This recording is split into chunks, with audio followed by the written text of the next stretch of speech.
China imeionya Marekani na kuitaka iache kuingilia ushirikiano wake wa kibiashara na Iran.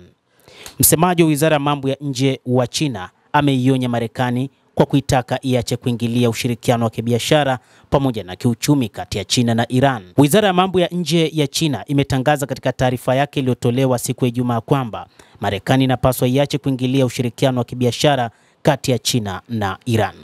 Kwa mujibu wa vyombo vya habari, Mao Ning, msemaji wa Wizara ya Mambo ya Nje ya China, amesema Marekani inapaswa kuacha kuingilia kati ushirikiano wa kibiashara na kiuchumi kati ya China pamoja na Iran. Msemaji huyo wa Wizara ya Mambo ya Nje ya China ameongeza kwa kusema Beijing itachukua hatua zote zinazohitajika kwa ajili ya kujilinda na kulinda kwa uthabiti haki za kisheria na maslahi halali ya makampuni ya China.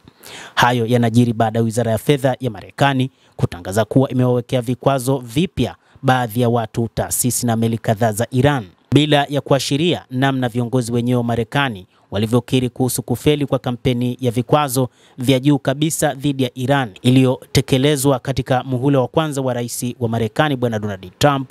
Wizara hiyo ya fedha ya nchi hiyo imetangaza siku ya Alhamisi kwamba Marekani imetekeleza awamu ya 4 ya vikwazo dhidi ya Tehran kwa kuzingatia hati ya usalama wa taifa ya rais na kampeni ya mashinikizo ya juu kabisa ya Rais Trump dhidi ya Iran ili kulenga mauzo ya mafuta ya Iran.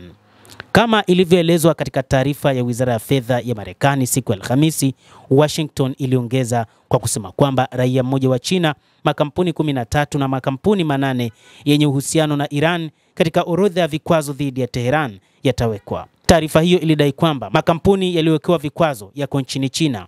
Aidha, meli zilizowekewa vikwazo ni zile zinazopeperusha bendera za nchi tofauti zikiwemo za Panama, Komoro na Barbados.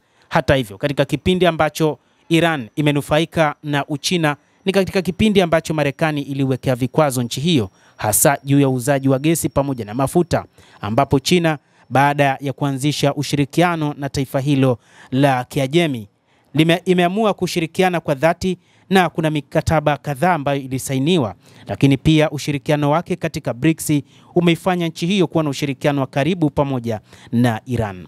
Mtazamaji wa The World News, hayo ndio ambayo yanatokea wakati huu, ni juu ya kile kilichoelezwa na Wachina kwamba Marekani haipaswi kuingilia kati uhusiano uliopo kati ya Uchina pamoja na Tehran.